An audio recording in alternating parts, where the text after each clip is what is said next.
খুলনার সবথেকে সুন্দর একটা জায়গায়। আর সেই জায়গাটায় গিয়ে আমরা কি করলাম, কি দেখলাম, কি খেলাম সব কিছু আপনাদের সাথে শেয়ার করব।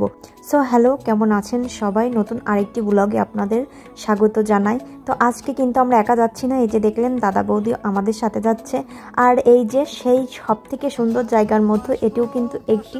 হ্যাঁ, আমি বটিয়াঘাটার কথাই বলছি। আর বটিয়াঘাটার সবথেকে সুন্দর যে জিনিসটা সেটা হলো এই যে এই রাস্তা।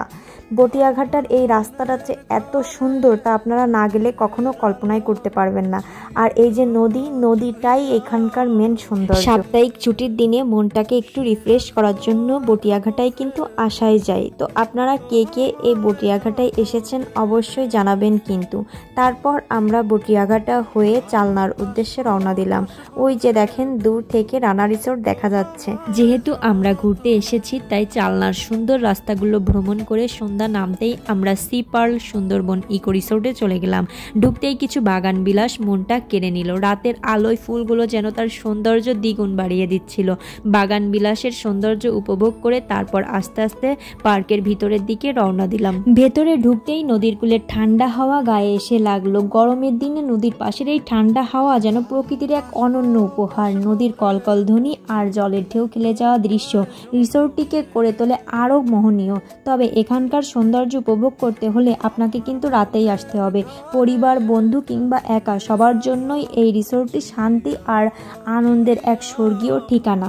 শহরের বাইরে ধুলোবালি মুক্ত পরিবেশে একটু সময় কাটানোর জন্য এটা একটা অসাধারণ জায়গা। যাই হোক, অনেক ঘোরাঘুরি হয়েছে। শুরুতেই আমাদের কিছু খাবার অর্ডার করা হয়েছিল, যেহেতু এখানে সন্ধ্যার পর একটু লোক সমাগম বেশি থাকে, তাই শুরুতেই খাবার অর্ডার দিলে খাবারটা একটু তাড়াতাড়ি পাওয়ার সম্ভাবনা থাকে।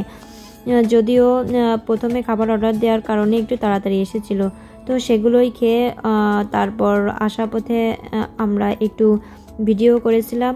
আর এখানে ছবি তোলার অসংখ্য সুন্দর সুন্দর জায়গা আছে যেখানে আপনারা ছবি তুলতে পারবেন।